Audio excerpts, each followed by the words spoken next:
ជំរាបសួរពុកម៉ែបងប្អូនទាំងអស់គ្នាខ្ញុំបាទឈ្មោះភីរ៉ាសប្តាហ៍ថ្ងៃគឺជាកីឡាកររត់ម៉ារ៉ាតុង42គីឡូចុច195ម៉ែត្រហើយស្រុកកំណើតនៅខាងខេត្តស្ទឹងត្រែងបាទខ្ញុំរៀបរាប់តាក់ទងទៅនឹងការឲ្យខ្ញុំពីការរត់ដំបងគឺខ្ញុំចេញពីការហាត់សុខភាពបែបសបាយទៅនេពីការរៀនគឺខ្ញុំបានឆ្លៀតពេលកន្លះម៉ោងទៅ1ម៉ោងសម្រាប់សុខភាពខ្លួនឯងទេហើយនៅក្នុងកំឡុងឆ្នាំ2014ហ្នឹងគឺពេលហ្នឹងខ្ញុំនៅសិក្សានៅរៀនទេនៅរៀនវិទ្យាល័យតែពេលក្រោយមកនៅខាងមន្ទីរខេត្តស្ទឹងត្រែងក៏មានការប្រកួតប្រជែងជ្រើសរើសជើងឯកថ្នាក់ខេត្តស្ទឹងត្រែងហ្នឹងក៏ខ្ញុំក៏បានដាក់ពាក្យប្រឡងមួយគេដែរហើយចម្ងាយ5គីឡូម៉ែត្រទេកាលហ្នឹង5គីឡូម៉ែត្រអញ្ចឹងអាការធ្វើឲ្យខ្ញុំមានកម្លាំងចិត្តในការខ្លាំងជាងគេហ្នឹងពេលហ្នឹងគឺខ្ញុំបានប្រកួតមួយគេ5គីឡូបានចំណាត់ថ្នាក់លេខ1បានចំណាត់ថ្នាក់លេខ1អញ្ចឹងធ្វើឲ្យខ្ញុំនេះកម្លាំងចិត្តនៃការហាត់របស់ខ្ញុំក៏ហាត់សុខភាពសោះហេតុអីបានជារត់ទៅហាត់ទៅបានចំណាត់ថ្នាក់ល្អតែបើសិនជាប្រៀបធៀបនឹងនាទីនឹងឥឡូវខុសគ្នាដោយសារអីពេលហ្នឹងគាត់ទៅហាត់សុខភាពហើយនៅក្នុងចំណោមដែរបងផ្សេងកីឡាករដែលហាត់ការ2014ហ្នឹងគឺគាត់កម្រិតប្រកួតសុខភាពដែរអញ្ចឹងអាពេលហ្នឹងហើយធ្វើឲ្យខ្ញុំមកកម្លាំងចិត្តថែមមួយទៀតគឺមន្ទីរខេត្តស្ទឹងត្រែងគាត់បាននាំខ្ញុំទៅប្រកួតប្រជែងនៅក្នុងថ្នាក់ជាតិ25ខេត្តក្រុងអញ្ចឹងនៅក្នុងមួយខេត្តកាលណាតែយើងមានការប្រកួតប្រជែងជ្រើសរើសជើងឯកបានចំណាត់ថ្នាក់លេខ1ហើយគឺគេនាំយើងទៅប្រកួតប្រជែងនៅក្នុងថ្នាក់ជាតិ25ខេត្តក្រុងហ្នឹងហើយខេត្តខ្លះ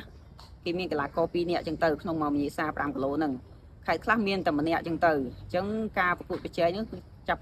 ផ្ដើមមួយឆ្នាំមានម្ដងអញ្ចឹងចំនួនកីឡាករដែលថាចូលរួមនៅក្នុងរត់5គីឡូម៉ែត្រហ្នឹងគឺប្រហែលជា20នាក់ជាងទៅ30នាក់អញ្ចឹងការប្រកួតប្រជែងនេះគឺខ្ញុំគិតថាអារម្មណ៍ប្លែកខ្លួនឯងធ្លាប់តែប្រកួត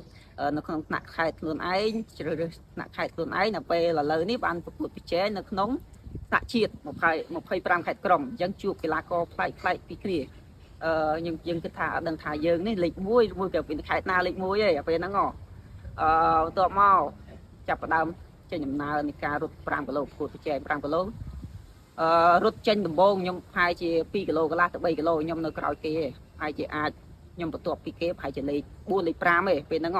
បន្ទាប់មកនៅសល់ប្រហែលជា2គីឡូចុងក្រោយខ្ញុំគិតថាយើងអារម្មណ៍យើងថាជាដល់ទីហើយនៅសល់2គីឡូចុងក្រោយគឺចាប់ផ្ដើមឡើង1គីឡូចុងក្រោយខ្ញុំបានផ្ដាច់កីឡាករខេត្តផ្សេងក៏បានចំណាត់ថ្នាក់លេខ1នៅក្នុងញាសា5គីឡូនឹងក្នុងឆ្នាំ2014ហ្នឹងបន្ទាប់មកបានចប់រួចរាល់ហើយនៅក្នុងកម្មវិធីហ្នឹងក៏ខ្ញុំបានមកខេត្តវិញដើម្បីមកបន្តការសិក្សាថែមទៀតអញ្ចឹងរហូតដល់2014 15 16គឺមានការប្រកួតដូចដែលខ្ញុំលើកឡើងពីមុនមកគឺបានចំណាត់ថ្នាក់លេខ1រហូតពី3ឆ្នាំហ្នឹងពី3ឆ្នាំអាហ្នឹងមិនមែនថាខ្ញុំនិយាយអួតខ្លួនឯងទេណាខ្ញុំនិយាយដោយស្មោះត្រង់និយាយដោយចិត្តខ្លួនឯងអញ្ចឹងអាការឆន្ទៈរបស់ខ្ញុំនៃការព្យាយាមរហូតដល់ខ្ញុំរត់មកដល់សប្តាហ៍ថ្ងៃនេះគឺចេញពីនឹងទាំងអស់ចេញពីការដំបូងហាត់សុខភាពសบายទេបន្ទាប់ពីហាត់សុខភាពសบายគឺមានការប្រកួតប្រជែងថ្នាក់ខេត្តដូចខ្ញុំរៀបរាប់ទាំងអស់មិញហ្នឹងចូលដល់2000ចុងដល់2016គឺមានការប្រកួតប្រជែងកីឡាជាតិថ្នាក់ជាតិដ៏ធំមួយគេហៅ National Game អញ្ចឹងការប្រកួតប្រជែងនេះគឺមានកីឡាករមហាជនទាំងអស់គ្នាកីឡាករជំនឿជាតិដែលខ្លាំងគឺគាត់ចូលរួមទាំងអស់គ្នាអញ្ចឹងខ្ញុំក៏បាននៅក្នុងខេត្តហ្នឹងគឺមានខ្ញុំម្នាក់ក៏បានបញ្ជូនមកប្រកួតប្រជែងនឹងហើយខេត្តផ្សេងគឺគាត់បានចូលរួមដែរអញ្ចឹងក៏បានការនឹងប្រកួតមួយប៉ះមួយបងសុខភាពផងបងថាហាត់ទៅតាមខេត្តផងហើយមួយទៀតជាពិសេសគឺបងដែលសិស្សច្បងដែលហាត់ក្រុមជំនឿជាតិខ្ញុំប្រកួតញាសាតែ10គីឡូញាសាឡើង10គីឡូចាប់ផ្ដើមបានចំណាត់ថ្នាក់លេខ3ពេលបានចំណាត់ថ្នាក់លេខ3អញ្ចឹងខាងសហព័ន្ធខ្មែរអតពលកម្មគាត់ឃើញថាយើងមានទុនផលតាំងពី2014រហូតដល់2016ហើយដើម2017ទៅគាត់បានហៅខ្ញុំបានទៅតេស្តចូលជាក្រុមជំនឿជាតិហើយខ្ញុំតេស្តក៏បានចំណាត់ថ្នាក់លេខ2វិញស៊ីបងកីឡាករសិស្សច្បងដែលថាធ្លាប់ឈ្នះខ្ញុំការកីឡាជាតិហ្នឹងដល់ពេលតាំងពីនឹងមកក៏បានចូលញាសារបស់ខ្ញុំក៏បានចូល5គីឡូ10គីឡូចាប់អាជីពខ្លួនឯងតាំងពី2017ហ្នឹងមកបាទ